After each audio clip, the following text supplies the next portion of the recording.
sithanda kunakho konke ngikufisela ukuba ube nenhlanhla nokuphila njengokuba umphefumulo wakho unenhlanhla. Asingalunga 1 Thessalonians 5. This 1 Thessalonians.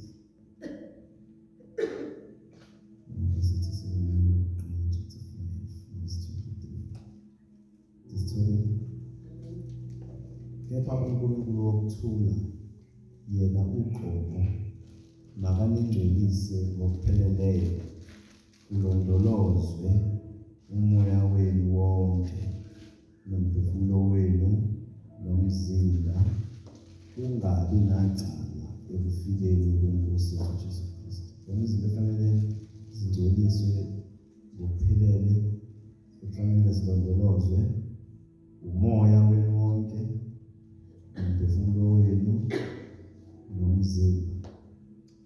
Uthathu kumele ezazinto zilondolozwe, kumele zigcinwe. Amen. Sibalulekile ukuthi-ke shuthi umuntu nje aphelele agcine. 1 Thessalonians chapter 5 verse 23. Hallelujah. Amen. Ngicela uzofundela nje leli sisiyalazi leli lokuqala ngoba ilona lidini yethu leli 1 John 3, 1 John 2. Ukhuthiwe namanje ukuthi umthandazo ukuthi ngaphumelela empilweni nasemzimbeni njengoba ukuphumelela umphefumulo. Sizolivizitha sobuyela kulo nalo leli futhi leli nje sengiqedile ngalo. Unkulunkulu efuna lo uNkulunkulu wokuthula yena uqobo makamngcolise ngokupheleleyo kulondolozwe umoya wenu. Futhi umuntu konumoya womuntu usukhuluma ngawo wonke umphefumulo nomzimba ungabi nacala. Izidingo zontathu uNkulunkulu lezi zinto. Praise God. Sivala amehlo. Father, bless the reading of your word. uNkulunkulu ngathi ngikholisa ngokuphila kwethu lo myalezo namhlanje bakusishintshe i-mentality yethu, indlela esicabanga ngayo nendlela Nkosi esenza ngayo izinto. Namhlanje kushintshe ngegama likaJesu. Thatha udumo, thatha izibongo zonke in Jesus' mighty name. Amen. Praise God. Mhlawumbe ngiqale nje ngokuthi ngibonge ithuba enginikezwe namhlanje. Amen. Ukuthi ngimela kusasa kuyi-Mother's Day. Ukuthi umuntu owumama cela usho kuqala ngoba bathi Happy Mother's Day. Bazosebesha kusasa ngizobe sengishilo. Umuntu-ke bazalwane uziqu zintathu. Amen. Umuntu uyizigaba ey'ntathu noma wakhiwe izinto ey'ntathu ezitholakala kuwo njengomuntu. Umuntu siyazi, sesitsheliwe futhi ukuthi umuntu uwumoya, unomphefumulo bese ahlale emzimbeni. Right? Umuntu unjani? Uwumoya. Athi ewumoya. Uma sithi umuntu uwumoya, umuntu behamba kuhamba umzimba, kuhamba umoya wakhe, right? Umzimba usuke usakhona.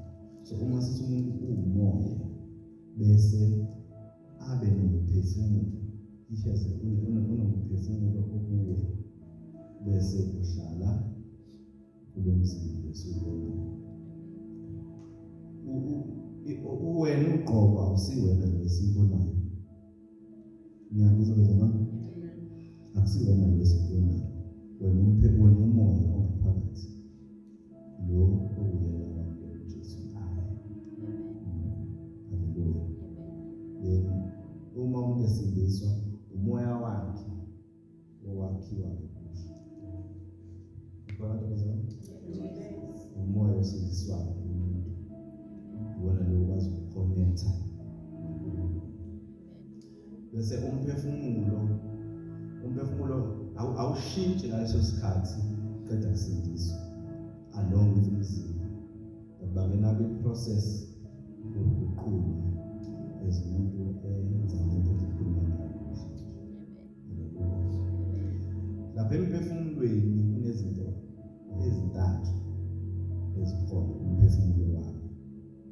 wathe wena umoya, bese umoya bese ube nomphefumulo.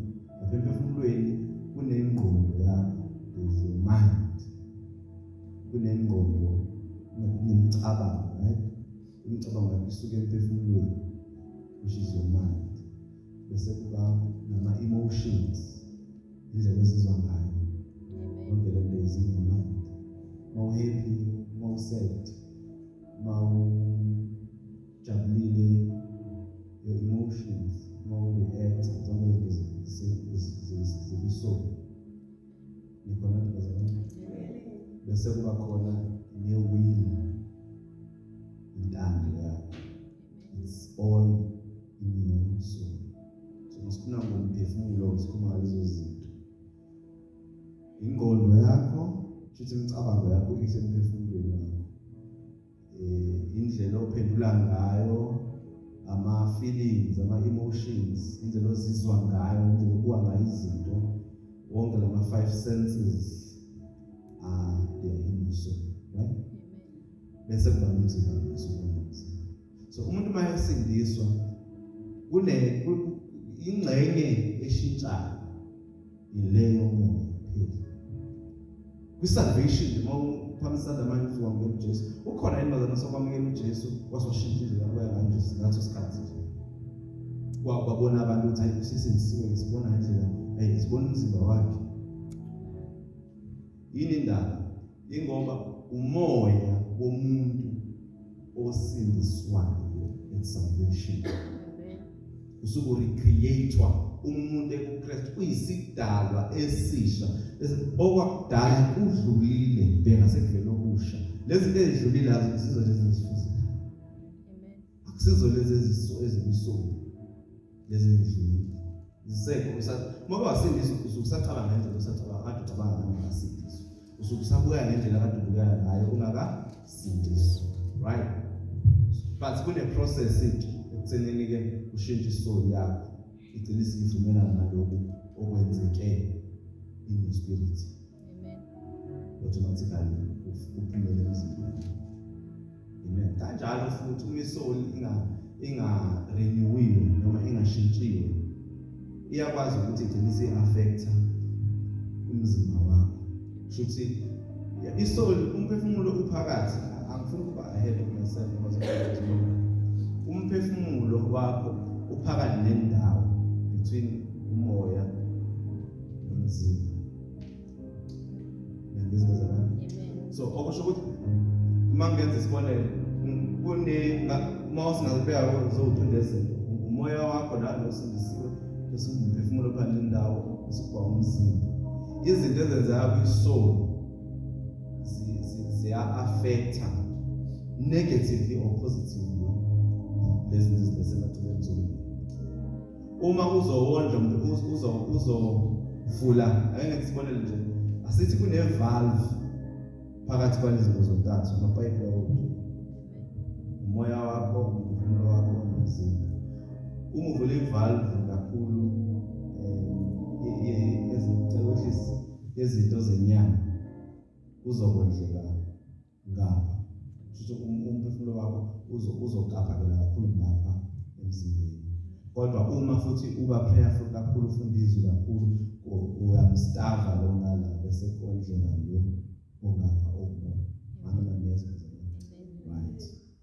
So njengoba wena umoya unomphefumulo uhlala emzimbeni, ngisho ngathi umphefumulo umoya wakho osindiswayo nokwazi ukuconnecta noNkulunkulu. Ushintsho lokusindiswa luba semoyeni wakho, hayi emphefumulweni ngesikhathi wamukela uJesu, hayi futhi emzimbeni. Uma angithi la kwisoul khona ingqondo, nakhumbula umphefumulo uthe khona ingqondo yakho. Uma usindiswe kade ungayazi imithi, akushintshi ukuthi usindiswe usicacise imithi. Angithi into ozaziyo lezi zengqondweni yakho. So ukusindiswa akushintshi izinto ulwazi obunalo okade usengqondweni yakho. Amen. Yeah. Uma kade yes-ke uma usindisiwe uNkulunkulu uyakwazi ukusiza unqobe i-depression. Right? kodwa awuthi uphakamisa isandla nje bese uthi depression is gone. That's a lie, because it's your spirit that is born again now. Wena safanele udile no soul no body ukuze avumelane nalo osakhiwe umoya wakho. Hallelujah. So ushintsho lokusindiswa luba semoyeni not emphefumulweni, hayi futhi emzimbeni. Imicabango yakho nendlela esicabanga ngayo isuke ingashintsha. That's the process esiyona kuyo yokuthi ugcine konke sikuvumelana. Amen. So umoya uqondwa ngokuthatha izwi ukuze understand your spirit bese uyakholwa. Hallelujah. So awukwazi ukuhamba ngama emotions nokuthi ufila kanjani ezibeni zamoya. Umoya wakho ngamagama awuwondli noma awuphilisi ngendlela ozizwa ngayo ngaleso sikhathi, because uma uzophila ngosoul uzoba nenkinga. Ingakho uDavide ethi, bless the Lord, O my soul, and all that is within me praises his holy name. Bless the Lord, O my soul. Mbonge uJehova Mthembu wami. Yabona ukuthi akakhulumi ngomphefumulo ekuwo, ukhuluma nawo umphefumulo. Uyawutshela ukuthi bless the Lord, O my soul, because uyawazi ukuthi umphefumulo unjani. So umethi bless the Lord ngamagama ukhuluma nawo, uyawutshela ukuze siunqobe umphefumulo nezinto ezenzeka kuwo. Fanele sikhulume nawo, asiphili kuwo, ngoba once aphila kuwo siyofa.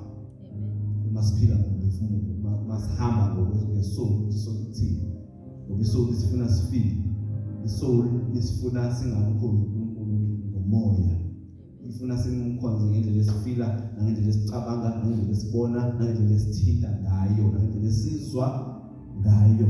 So uthi mbonge uJehova ngomphefumulo wami, uyawukhomanda ugcineni ukukhuluma nomphefumulo wakho. Utshelwe no, I'm not going to do it. Uthi ngikwenze lokho because njalo umphefumulo uzofuna ukuthi uwondle ngezinto zenyama. So umphefumulo uyakhuluma nawo, utshela ukuthi no, you will bless the Lord. So my mind will bless the Lord. Wena mizwa yami efuna ukuphambela noNkulunkulu, let us bless the Lord. Uma ula, as long as you say lakini uzolalela lo yokushiya umoya wami. So uDavide usho, bless the Lord, O my soul. Uyakhuluma nomphefumulo, awuphile emphefumulweni, awuphili ngawo, ngoba umphefumulo unemizwa, imizwa ifuna ukuphambela nomoya. Awuphili nge-will elapha kwi-soul, because i-will yakufanele isubmit ekulweni kaNkulunkulu. Awuphili ngengqondo, ingqondo fanele irenewe, fanele yenziwe ibe nje ingqondo yakho ukuze ihambisane nentando kaNkulunkulu. Hallelujah. So every time ubuka imoya eBhayibhelini uzibona wena kumoya. Mufuna ukuzazi yezwini, musuku emphefumulweni, mufuna ukuzazi ukuthi wena ubani kuKristu, iya ezwini kaNkulunkulu. Ngicela ufundele James 1:23-25. James 1:23.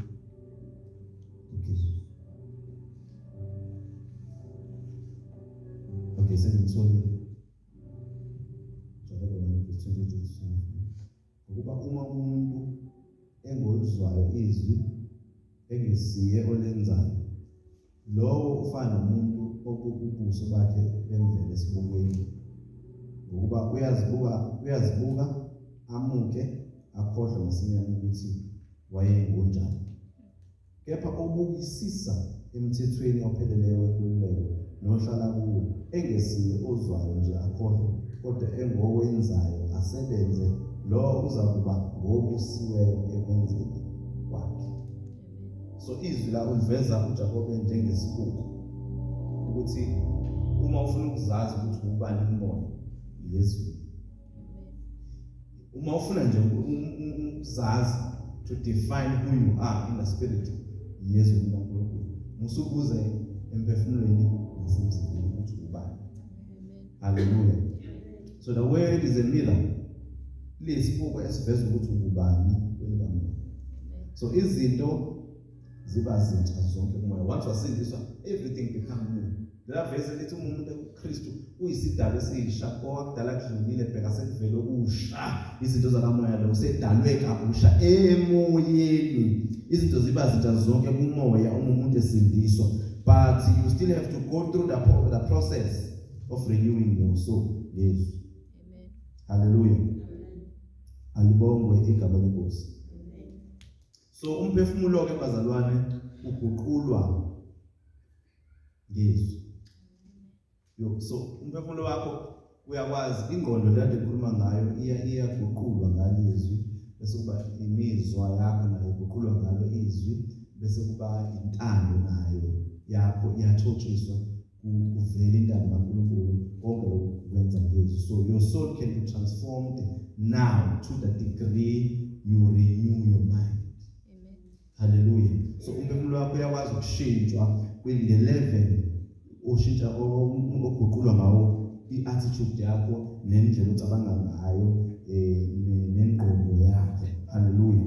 Praise God. Konke lokho ukwenza ngezwi kaNkulunkulu. Ezoqhubeka wenza ingqondo yakho ibentsha ngezwi. Ulikholwa. Umphefumulo wakho ugcina usuvumelana noshintsho olwenzeka ngalesikhathi usindiswa. Yabo? Ingakho inkani iyaphela uma ususindisiwe because akhaba yeke iphele same time. Kodwa ezwi lokuya njalo ezwini kaNkulunkulu iphele inkani ngoba umphefumulo ofanele uvumelane naloko okwenzeka emoyeni wakho. Amen. Ngazi manyangisa bazalwane. So umphefumulo uzogcina lokhu uvumelana naloshintsho oselusemoyeni wakho. Uma umoya wakho usuvumelana nomphefumulo ila uqala khona ukuzwela kaNkulunkulu. Amen. That's where you begin to see the life of God. Once lezinto sezivumelana umphefumulo wakho nomoya wakho ila uqala khona. Kanjalo futhi uma ungazondli ungawuguquli umphefumulo wakho ngezwi ziyazi loziphambana. Ube umzalwane wena usindisiwe kodwa nonoqhubu. Ube umzalwane wena usindisiwe kodwa indlela obuka ngayo izinto iphambene nezwi likaNkulunkulu. Hallelujah. Amen. Praise God. But if your soul agrees with the body, uma nje umphefumulo wakho uvumelana ngisho yakubona ngithe umphefumulo phana endawo umphefumulo wakho umoya wakho intuthi ingqondo yakho nendlela ozizwa ngayo uvumelana nomzimba kakhulu lo angithi uyafa umoya wakho ugcina usufa. So unfortunately ngeke ukwazi ukubona impilo kaNkulunkulu kuwena ngoba lezi zinto phela ziwu-3 ngithi lezi ezakha wena ezenza ukuthi ume ube umuntu ophila emhlabeni, umoya, umphefumulo nomzimba. So every time uma ingqondo yakho izovumelana nomzimba uzofika ucabanga into bese umzimba uthi asiyenze. Yabo? Njalo uma uzocabanga into ephambene nentando kaNkulunkulu utshelwa ngithi umphefumulo wakho engqondweni mhlawumbe ufuna into ethile bese bavumelana nomzimba ukuthi hayi mina ngizokusa khona umzimba ukuthatha umuse lapho. Niyangizwa bazalwane? So uma lezi zinto zivumelana ngeke ukwazi ukubona impilo kaNkulunkulu lapho ngoba phela i-majority rule ngesiyazi. So obviously umoya usala yedwa laba bawuthi sebevumelene. Kanjalo futhi uma ilokhuza isoul yakho uzoyirenewa ingqondo uyiguqule ngezwi kaNkulunkulu bese ivumelana nomoya.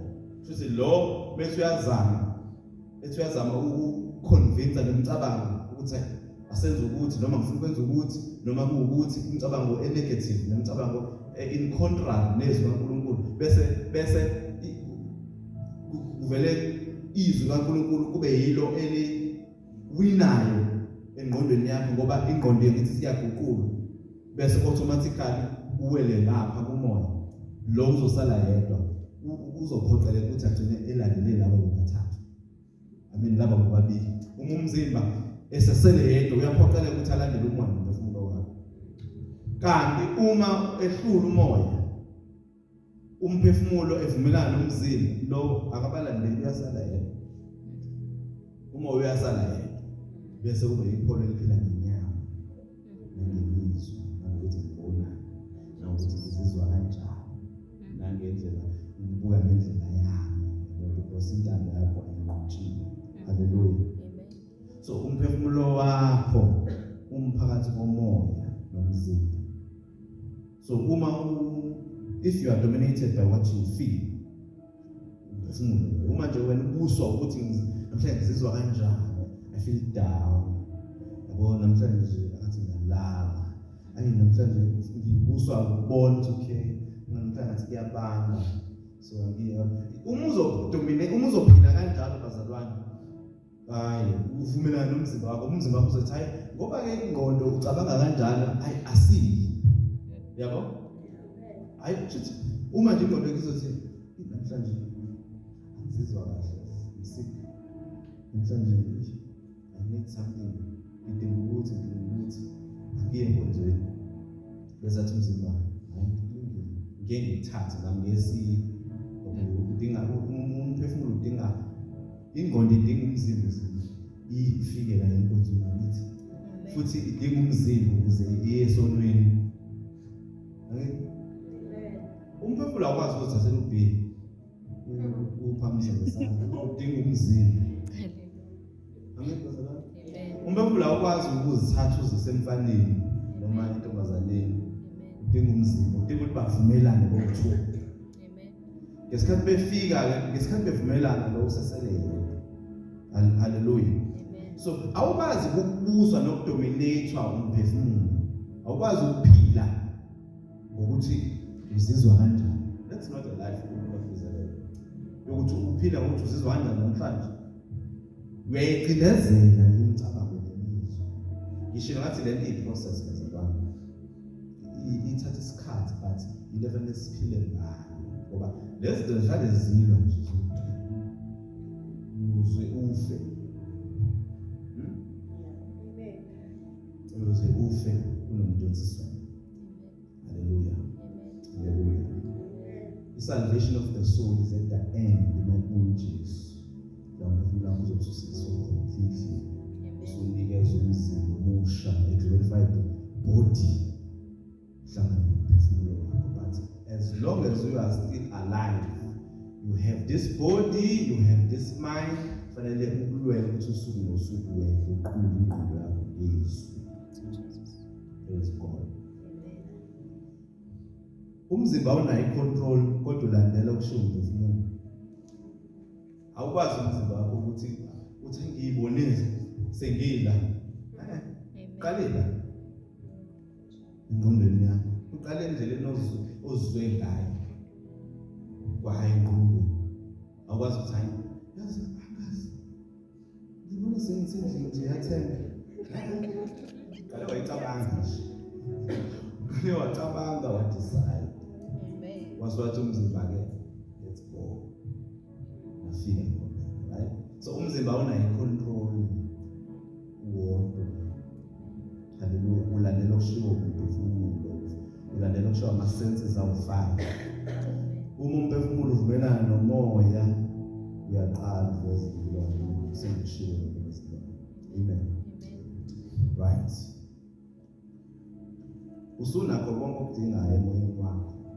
Niyakwazi lo? Ngesikhathi iBhayibheli umuntu eyeKristu uyisidalwa esisho kwakudala nje lebheka sekuvela okusha. Yonke into oyidingayo ayikho ezulwini, it's within you. uNkulunkulu uyivalele la kuwena, ugcobo, amandla, inkazimulo, impumelelo, ingcebo, ukuphila. Konke wakuthola esalvation because your spirit was saved. So lo moya Jesu ukuwe. Into ekufanele siyenze ukukhipha lo uNkulunkulu asesinikeze kona already sekungaphakathi kwakho kuvele ngaphandle. Hallelujah. So all your needs were met with salvation.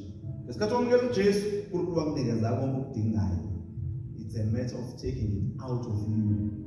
Hallelujah. Awekho manje sezulwini, wonke amandla athelwa emhlabeni athelwa kuwe ngesikhathi wamukela uJesu.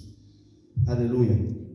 So uma usindiswa your spirit completely changed. Washintsha. Ungakuyenza umuntu ethi you still the same nje. Awusabona nje ndibuya ngayo nje. Angidingi ukubukeka ngendlela ehlukile ukuze ngiconfirm ukuthi ngisindisiwe. Kodwa I'm telling you this morning that ngesikhathi usidiswa you were changed in your spirit. Your spirit was recreated. You're still the same, you still feel the same. That is your soul. Umphefumulo vela ushintshanga nomzimba. Kodwa umoya wakho washintsha ngesikhathi wamukela uJesu.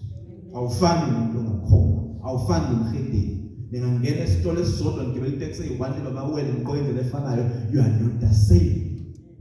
Hallelujah. Praise God.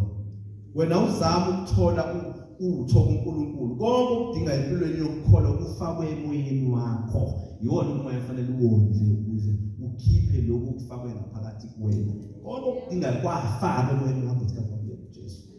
Hallelujah. Amen. You just need to release it. So ukhipha ngaphakathi kuwe. Uma umuntu weke uKristu isidalwa esisha, all things in your spirit have passed and all are new. Uphi emoyeni wakho. Lezi zinto ke esizidingayo engithi singaphakathi kuthina siyozibona futhi siyithole once saqala saguquka ingqondo yethu. Yes. When you already have power, you already have joy. One unika into ozingaphakathi kwakho. Unika peace, the peace of God, the shalom of God is new. It's a matter of releasing it. Konke lokho uzokuthola ngokuthi uzokubona futhi experience ukuthi ushintshe ingqondo yakho. Once isoul yakho yarenewwa, you start seeing the life of God. Hallelujah. Amen. Praise God. La verse le ekuyitimi yethu likhuluma ngokuphumelela empilweni nokuphumelela in the physical. Bese lithi as your spirit prospers. I pray that you may have life, be in good health, as your spirit, as your soul prospers, as your soul. Should say, ukuphumelela komphefumulo kuyihenge noma ukuphumelela kwakhe emoyeni uncike, ukuphumelela kwakhe enyameni nasempilweni kuncike ekutheni uphumelele yini emphefumulweni wakho. Hallelujah. Funa ukukhuluma briefly bese siyavala ngokuphumelela emoyeni, prosperity noma ukuphumelela emphefumulweni, prosperity of the soul. Hallelujah. So ukuphumelela kwethu empilweni nasemzimbeni kuncike ekuphumeleleni komphefumulo. Should standard. So umuntu ophumelela asimmeji ngokuthi unemali enganani, ukuthi unemoto enganani, ukuthi unemizi enganani. Simbeka ngokuthi uphumelele yini emoyeni, emphefumulweni. Ngabe ingqondo yakhe iguquliwe yini? Ngabe imizwa yakhe iyacontrolwa yizwi kaNkulunkulu yini? Ngabe intando yakhe iyasubmit intando kaNkulunkulu? Ngabe ingqondo yakhe iguquliwe yini? Bese sithi impela uphumelele. So you don't judge a person ukuthi uphumelele ngokuthi umbuke izinto ezingaphandle.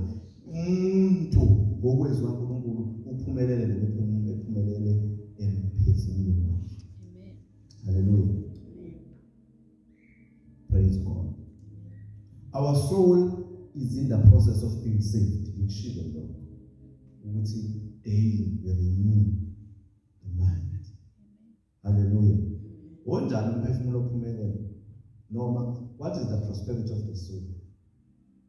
Ngishilo nje already ukuthi a prosperity of the soul is where a person's mind, angithi isoul ekubona inalezinto zokuthi inenkondo, inemizwa, bese banentando, ngithi. So umuntu ophumeleleke emphefumulweni umuntu onjani? Umuntu yilapho umuntu ingqondo yakhe, intando yakhe, nemizwa yakhe zingaphansi kwe-authority of the spirit. Hallelujah. In the word of God. Kusho ukuthi uma ingqondo yakho nemizwa yakho is submitted under your spirit. Ngilento zo-3. Uma kubusa umoya lo sindisiwe kuwena. Uma kubusa wena kungabusi ingqondo nemicabango, kungabusi umzimba. Uma kungabusi intando yakho, sikubiza ukuthi uphumelele emoyeni emphefumulweni onjalo. If uholwa ukwenzeke emoyeni wakho. Ngithi umoya wakho iwona lo ufuna ukuthandaza. Bese ingqondo ithi no ukhathele, umzimba uvuma ukuthi ngempela ngikhathele. Angithi umphefumulo wakho iwona lo othi ayi namhlanje ngilambile, kodwa umoya ukuthi siyafasta. Bese umzimba uthi ngempela yazi yezwa nje sisibuhlungu. Yabo? So, lezi zinto ke bazalwane, umuntu ophumelelayo nophumelele emehlweni kaNkulunkulu umuntu okwazi ukucontrol lezi zinto zontathu, okwazi ukuthi agcinezele umphefumulo, agcinezele umzimba, bese kubusa umoya lo usindisiwe. Ungakuvumi ukuphila ngomphefumulo. Ungakuvumi ukuphila ngomzimba ukuthi umzimba uzizwa kanjani. Ungakuvumi ukuphila ngama-feelings nangengqondo ukuthi ingqondo ithini. Zigcindezele lezo zinto, ulalele the Spirit of God that is in you. Ngoba lithi iBhayibheli umoya kaNkulunkulu uyavumelana nomoya wakho. Umoya. Umoya wakho uyafuna ukubala every day. Umoya wakho uyafuna ukuthandaza. Umoya wakho uyafuna ukulazizwa. Umoya wakho uyafuna ukuphila ngokwentando kaNkulunkulu. Inkinga ilo mphefumulo nalenyana. Hallelujah. So the true prosperity is the prosperity of the soul. Lokhu kwemali nokuba nezinto kulandela ukuphumelela komphefumulo. Hallelujah. So kusho ukuthi kuyenzeka umuntu abe nazo zonke lezi zinto lezi eziphysical, kodwa ukuthi emoyeni emphefumulweni wakhe uNkulunkulu uphumelele. Akakwazi ukucontrol ama-feelings ne-emotions akhe. Sadinwa into encane imali, umuzi, usafuna self-control. Hallelujah. Self-control ayikho ngenxa yokuthi uphumelele in the physical, kodwa kwi-soul uyahlupheka. Hallelujah. Praise God. So it is being able to see through the eyes of the world. Uphumelele emphefumulweni usuke ungasaboni ngamehlo. Usukubona ngamehlo izwi lo elithi uyikona uba yikona, ngoba awuboni ukuthi amehlo akhe enyama athini, awubheki, awuzwa ngendlela zenyama, kodwa ubheka ngehlo likaNkulunkulu. Lo muntu onjalo sibiza ukuthi uphumelele. Hallelujah. Praise God. So uJohn la bazalwane ubhalela incwadi, ubhalela umuntu ekuthiwa I think if pronunciation yami right, Giaz something. So this was a leader kwi-house church yayikhona la, wayenza kahle lo mzalwane, umuzwa imbizo beloved. Hallelujah. So bayekade umuntu owamukela izihambo abashumayeli babekwazi ukuthi makufika umuntu endaweni ezoshumayela amnikeze indawo, amnakekele, amnikeze ukudla, akwazi ukuthi aphume ayenze umsebenzi kaNkulunkulu. So this is a commendation letter. Uyamncoma ngendlela enza ngayo, ngendlela aphatha ngayo abantu. Hallelujah. Praise God. So he was a trustworthy and a faithful leader. Umthandazo wakhe la uJohn uthi umthandazo wami ngithanda uphumelele physically, ngoba kubalulekile na physically ukuthi ube right, kubalulekile ukuthi na physically unakekele umzimba wakho, udle indlela odla ngayo, indlela ophatha, indlela osebenzisa ngayo umzimba kubalulekile, ngendlela ujimisa no-exercisesa ngayo. Uthi kodwa ke leyo mpumelelo ke incike ekuthenini uphumelele kangakanani emphefumulweni wakho. Hallelujah. Ngoba ku-useless ukuphumelela in the physical, wenze zonke lezi zinto engiyibala, kodwa emphefumulweni wakho ube ungaphumelele. Hallelujah. Let me close like this, bazalwane. How do you renew your mind? Uqhula kanjani ingqondo yakho? Ngoba ingqondo yiyo elapha kwi-soul ekwenza izinto. Imicabango yakho iqhula kanjani? Uzoshintsha ezo-3 bese siyathandaza. Hallelujah. How do you renew your mind? Romans 12 verse 2. Romans 12 verse 2. Abasere chapter 12.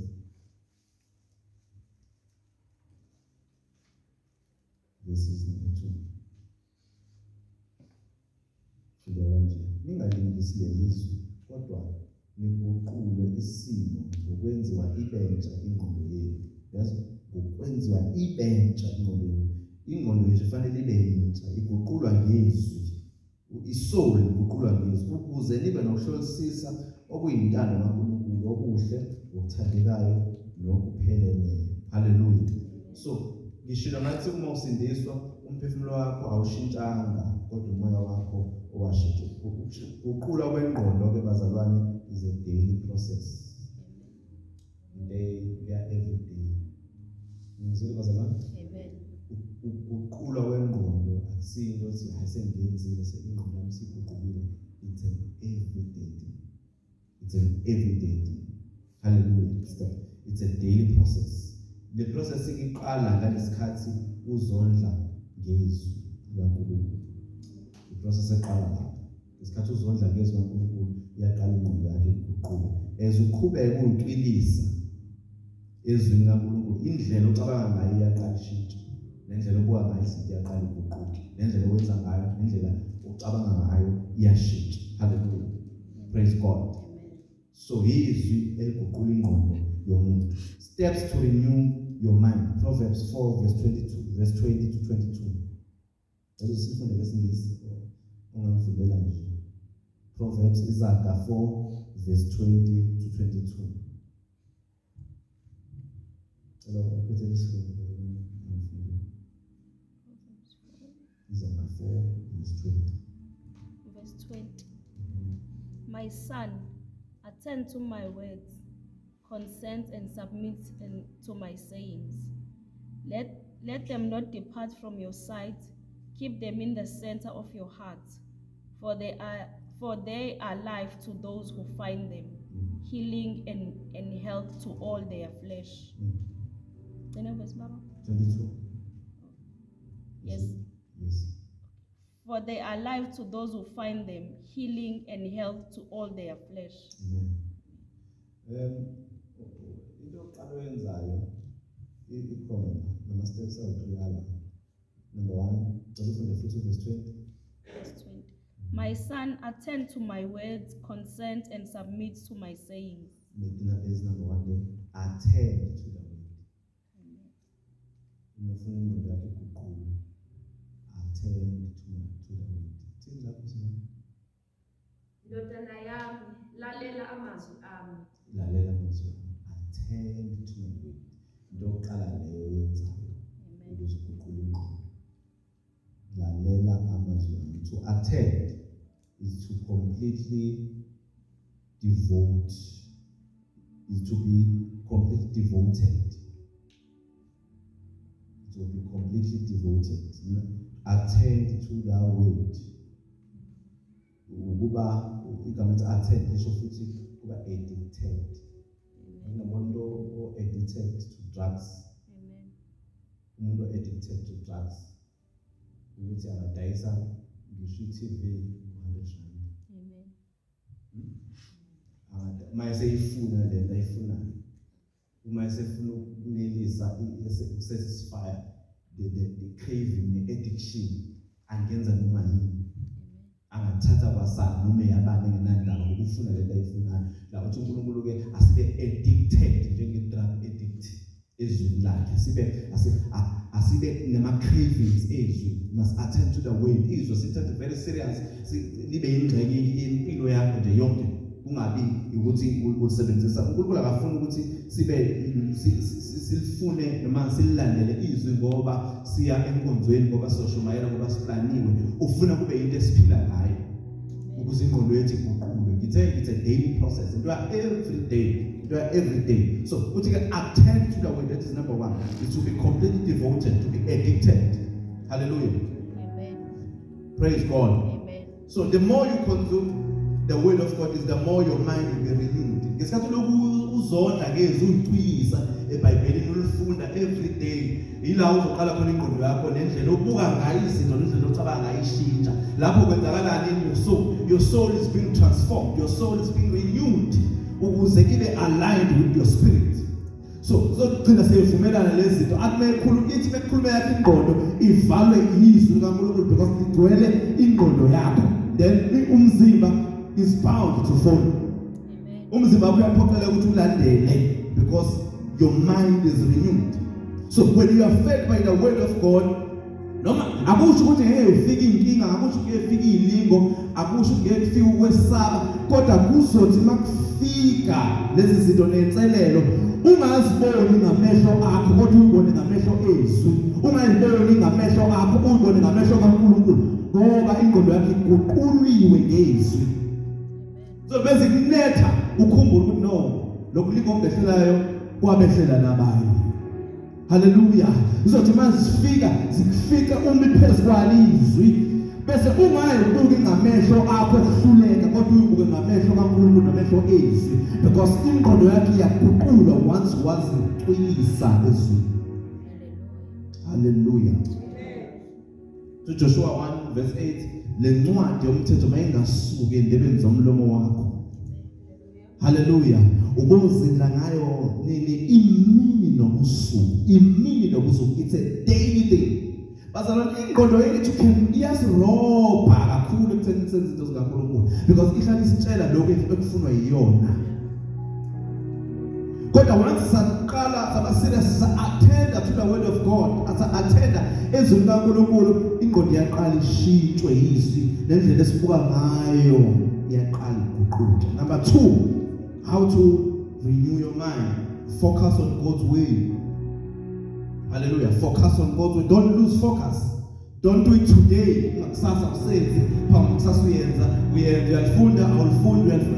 Don't lose focus. Focus on the will. Don't lose focus on God's will. Remain focused on what God has said about you and your circumstances. Remain focused. Lokho kakuthwale ingqondo yakho. uPetro intenza ukuthi aminze emanzini is because wasusa amehlo akhe kuJesu. Ngesikhathi ehamba phezu kwamanzi esabheke uJesu, hayi bazalwane, ngesikhathi esabheke uJesu kwakuhambeka. Kodwa the moment esusa amehlo akhe kuJesu wabeka emanzini, wabona ukuthi this is impossible to do. I can't walk over the waters. Waqala waminza. Stay focused. Be intentional ngalo ukuthi ngiyafunda namhlanje, nakusasa ngiyafunda, naphambi kusasa ngiyafunda, nangalala ngiyafunda. Hallelujah. Number 3, zindla ngalo. Ukuzindla akusiyo ukucabanga nje manje ukuthi esifunda John 2 icabanga mawuphuma ukhohlele. It is more than that. Ukuzindla is to ponder it. Hallelujah. Ukuzindla ukucabanga nokuphila, ukulenza liphile emcabangweni yakho. Hallelujah. Praise God. Ukuligcina emcabangweni yempilo. Uthi uNkulunkulu Joshua zindla ngayo imithetho le imini nani nobusuku. So ukulicabanga ngesikhathi kuze enkonzweni, nokulicabanga ngoba kuthiwa share, ukulicabanga ngokuzwila ngaleso sikhathi akwanele. Hallelujah. Akwanele. Nokulicabanga ngokusesimweni akwanele. uNkulunkulu ufuna sizindle ngalo, siligcine in our mind, siligcine nasenhlizweni, siligcine nasemcabangweni yethu ukuze likwazi ukuqhubeka impilo yethu. This is our only way. Hallelujah. Mangivuka ekuseni kufanele kube yilo engicabanga ngayo. Mangivuka ekuseni. Yazi ukuthi bazalwane, like into ebaluleke ngokuthi indlela bathi laba abamotivateayo, first 20 minutes wakho uma uqala usuku determine usuku lakho lonke. How you spend your first 20 minutes mavuka ekuseni will determine what will happen during the day. So how you start the day is important. Once you start the day with the word, impilo yakho ingqondo yakho izoguqulwa, nosuku lwakho luzoqala kahle because you started uNkulunkulu. Hallelujah. Kodwa uma uqala usuku lakho ngeendaba, uqala nangezinye izinto, that's how your day will be. So yini ekumele sicabangele kanti Philippians 4 verse 8 quickly. Philippians 4 verse 8. Yini efanele ihlale isengqondweni zethu?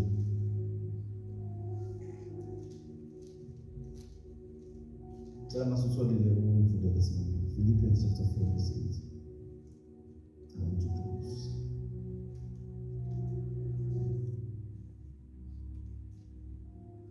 Philippians 4 verse 8.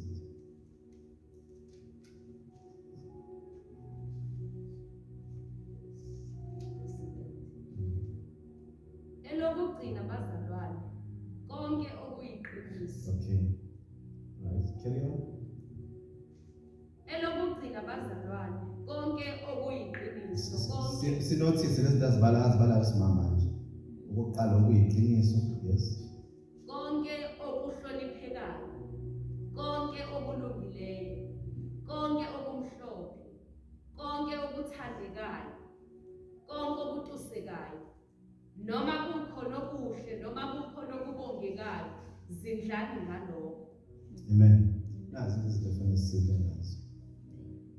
Nazi izinto esicabanga ngazo. Futhi uyakwazi ukontrola into ocabanga ngayo. Okunjani okuyiqiniso, okuhloniphekileyo, okulungileyo, okumhlophe, okuthandekayo, okutusekayo, okuhle, okubongekayo, cabangani ngazo lezo zinto. Welcome to think. Kulela verse, lisho to make these things the subject of your thoughtful consideration. Ukuthi lezi zinto ziyi-subject yengqondo yakho uma ucabanga, ziyi-subject yemicabango yakho lezi zinto. And lezi zinto azikho ngaphandle kwezwi laNkulunkulu. That is the only way bazalwane singashintsha ngayo indlela esicabanga ngayo. 1 Thessalonians 4 verse 15.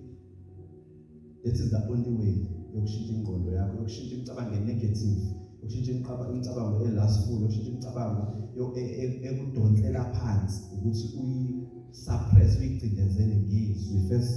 1 Timothy 4 verse 15. 1 Timothy 4 verse 15.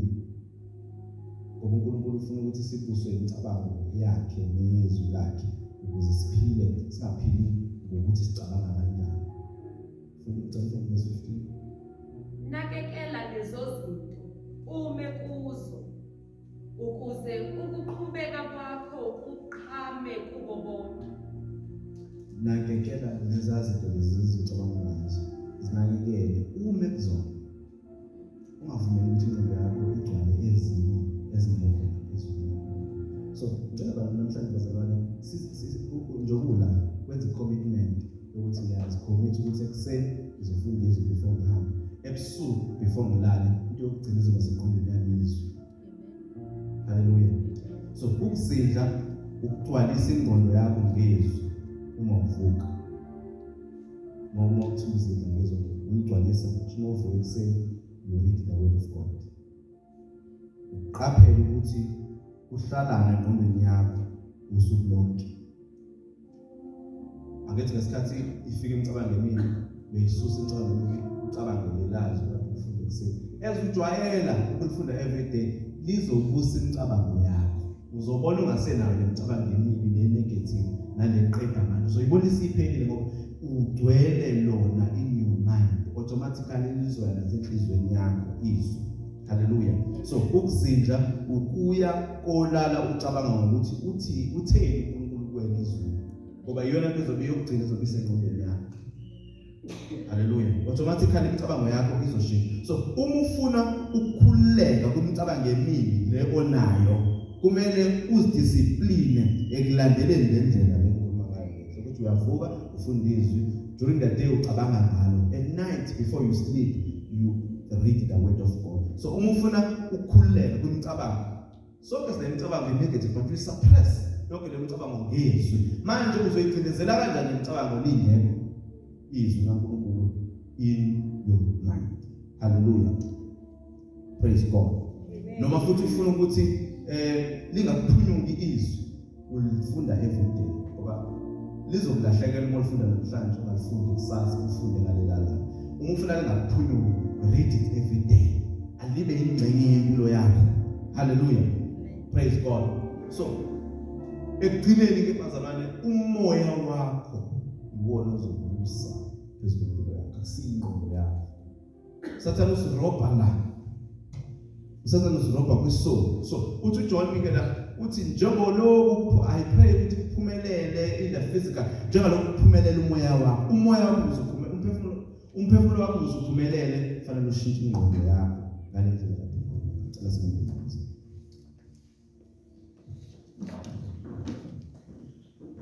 Jesus.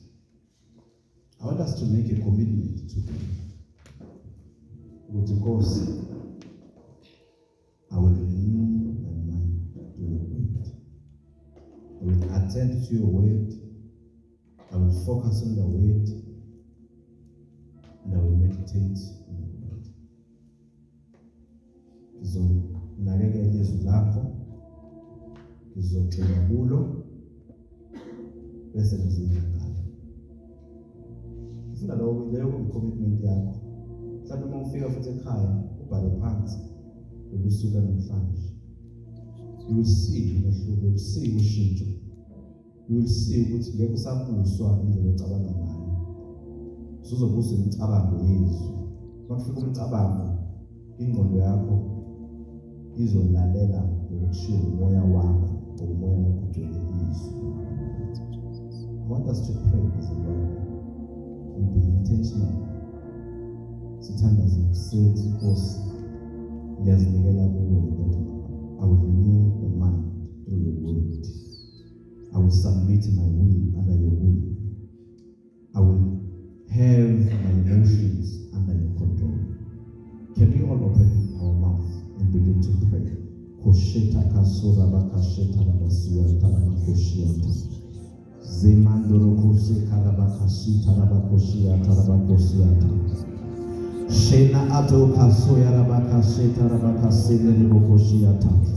Lord, we pray, emile kamene lika Jesu waseNazaretha.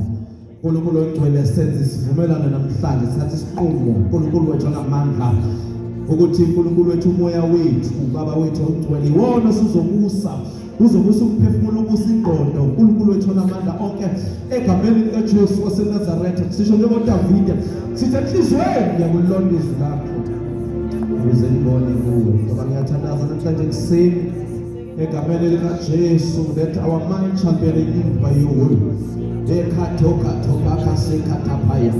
Ingqondo yethu Nkosi izoshintshwa izwi lakho baba wethu onamandla onke egameni lika Jesu egameni lika Jesu kotarabakasekathabaya zena adokasokatharabaya. Lord, I pray for zeal in the name of Jesus. I pray for hunger for your word. Egameni lika Jesu umuntu angephila kuphela ngesinkwa kodwa nangamazwi aphume emlonyeni kaNkulunkulu. Siyathandaza babemini egameni lika Jesu liwukuphila liwukukhanya liyisibani izwi lakho. Shintsha ngalo ingqondo yethu, shintsha ngalo ukucabanga kwethu, shintsha ngalo ukwenza kwethu, shintsha ngalo imizwa yethu. Khatorabasekatarabashata ketapakasokotopoya. Lord, I pray ukuthi imicabango yethu imuse izwi lakho, imicabango yethu imuse umoya.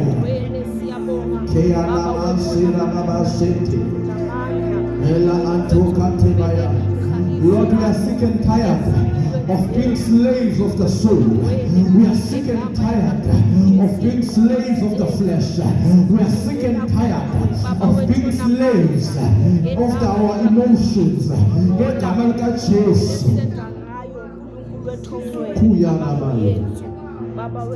Kena adosia bahaya koshata. Kena adongo kondere koshia tarabaya. Kela bahande bakoshaya. Koyala aromo koshia bakoshia ta.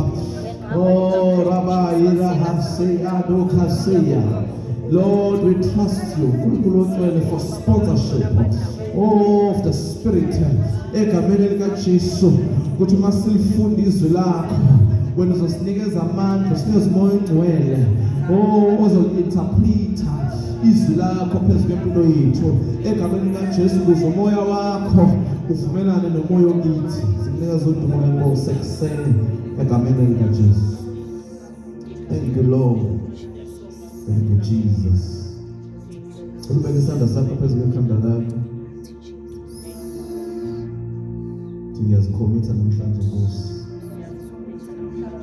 ekufundeni izwi lakho, ekondleni umoya wami, ekuguquleni ingqondo yami ngalo izwi lakho. Kusuka namhlanje kuya phambili ngizophila ngezwi, ngizofunda ekuseni, ngizidle ngale mini, ngilifunde sengilala lizophila engqondweni yami, liphile enhlizweni yami, liphile emcabangweni yami ngegama likaJesu. Can you thank the Lord? Can you thank the Lord? Shakaraba sokarabaka sekataraba shata. Let it bring change. Let it bring change. Let it bring change in your life. In Jesus' name.